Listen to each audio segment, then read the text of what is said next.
All right, here we are on Thursday here at OSCON. I'm here with Mark Hinkle. Mark, how are you? Good. Thanks. So you had a keynote yesterday. Can you just give highlights of some of the things you talked about? I really liked it.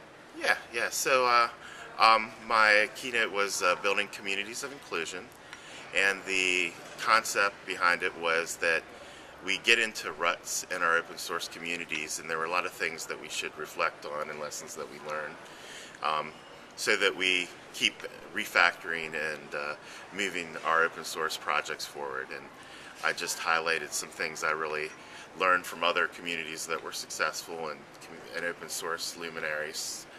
One of the big things that I like is the idea that in open source it's not a zero-sum game, that it's not people competing for resources, it's creating an ecosystem, and the collaboration across communities or even overlapping functionality drives innovation. So I used the example of Linux, that a Ubuntu Linux and maybe a Fedora Linux, even though they are overlapping in their solutions, they're upstream like the Linux kernel, they both benefit, which is a little different than in a proprietary model where only users of one software benefit and not a whole collective group. So that's the zero-sum game, and I used examples like Zen and KVM in the hypervisor space, and Apache Cloud Stack and OpenStack, because I think that really drives a rich ecosystem.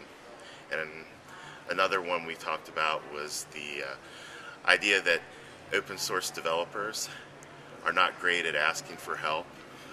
And the example we used was Carl Fogel, who produces the book Producing Open Source Software, which is sort of a textbook of how to collaboratively develop open source projects. And when he did his latest book, he did a Kickstarter campaign and made it easy for people to help him out. So that applies whether you're asking for money, asking for contributions. Make your systems easy and lower the barrier to participation.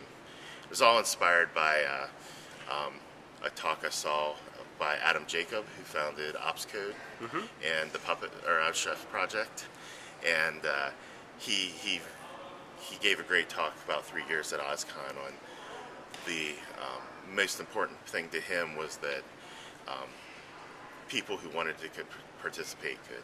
So that was the premise. And then my sort of call to action was, open source is one. This IT movement has transformed our industry, so that mass collaboration could do great things in other industries like drug discovery or other parts of medical field or clean energy. Those prosthesis were one that you talked about as well. And I used the example of the Open Prosthetic Project, where that technology was patented in 1912, and that is still the most popular technology for arm amputees today. And if we,